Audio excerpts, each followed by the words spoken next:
Hey guys, Lawrence Kenyon-Slade. This next video, I'm going to be talking about the Purple Cow book. Now, this book is basically written by Seth Godin, and this book is about creating marketing avenues that are unconventional to be exceptionally interesting.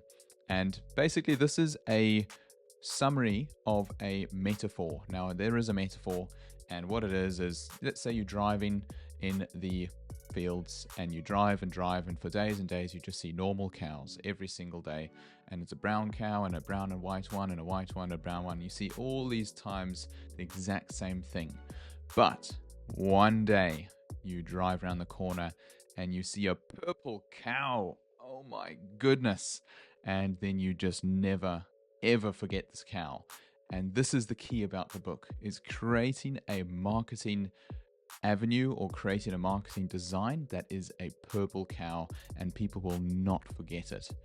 And this is a very interesting book that we try and implement into our business, and it's all about creating remarkable marketing, because the word remark is where something so amazing, so interesting that someone remarks and says, oh my goodness, that's crazy, or that's amazing. And that's what we want to be focusing on in, say, marketing avenues. So essentially, we don't want to make marketing that is very, very good. We want to make marketing that is exceptional. And with this exceptional marketing, we want to target the early adopters and the innovators.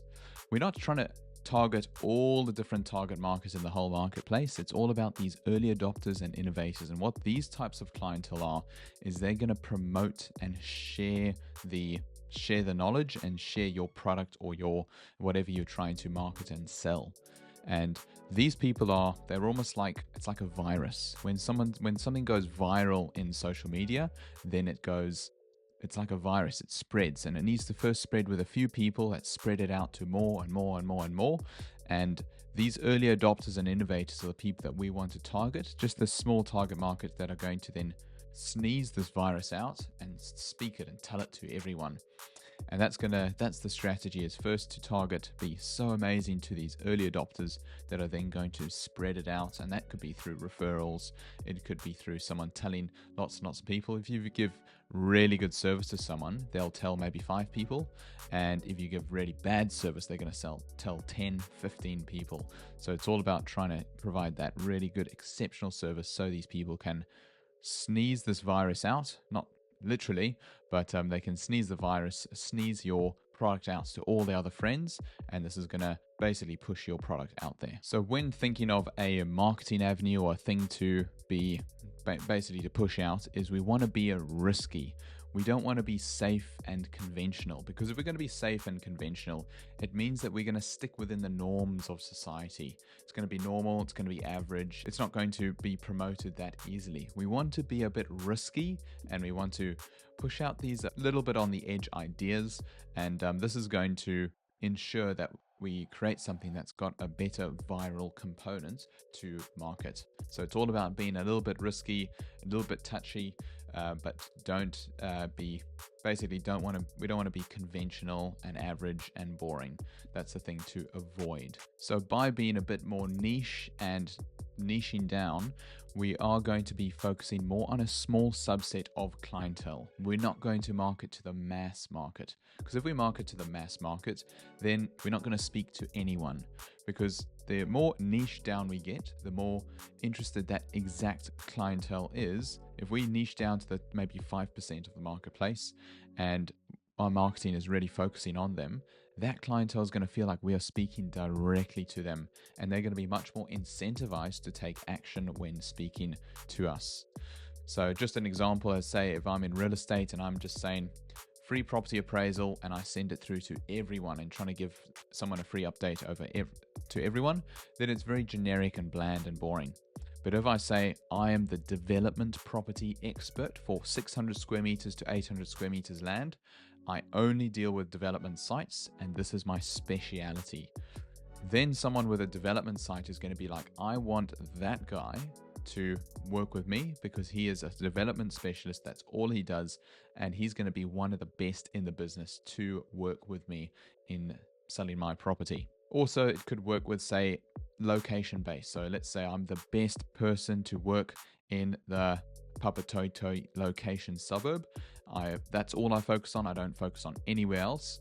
And that's what I'm going to be focusing on to sell your property. And then all those people that live in that exact suburb will be much more comfortable to work with myself rather than someone who just says, I sell any property anywhere, because then essentially they're not really a specialist of anything. So the whole key about this book is trying to invest in innovation and creativity and not focus on big marketing budgets that just go out to the masses. We really want to narrow down, be creative, think a bit more, write out some scripts, write out some ideas, and get really detailed orientated on what we're going to be focusing on when marketing to that next clientele. So through this innovation, another idea that we are trying to focus on is doing more different creatives when creating different Facebook ads.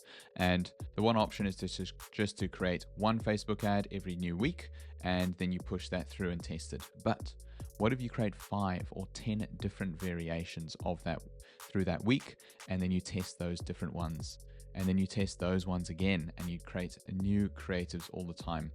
Then there's going to be one ad that does better, you spend $100 and you get 1,000 return on your investment, whereas most of the ads are not going to do too well. But because we've created so many different variations, we are going to hit that one different creative, that image or that video, that's going to hit really hard with the right clientele, and it's going to almost explode. So by innovating and focusing on the next things and the next type of marketing avenue, that's where we're going to get those large successes that we can dig deeper into once we've got that special advert. So overall, this book by Seth Godin, The Purple Cow, is a very interesting book that teaches us how to take more bolder moves. We need to take bolder moves, innovate, and try things differently in the marketing avenue, because if we do the same thing and be generic, we're not going to stand out. So some final tips that we have from the Seth Godin book is to identify what makes your product unique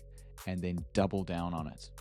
The next thing is to be unconventional and take small risks when marketing out to other avenues. We also want to cultivate a deep understanding of who your customer is. What are their interests? What is their likes? What do they really want to focus on? And what's their pain points that we can help and solve? So the final challenge that I have for you is to sit down and have a think about your target market, have a think about your product, and have a think about what makes you different in this marketplace. And then think about what can we double down to make things more unique and interesting, and what are a few different ideas that we can try and push our marketing avenues out to the different clientele, be more niche down and specific, but at the same time we want to be remarkable. We need someone to remark and almost say, oh my goodness, this is amazing. Because when someone remarks about your marketing, then they're going to share it, and it's going to spread and spread, just like a viral post on, say, Reels or Instagram. Thank you guys, and hope you guys have a good day.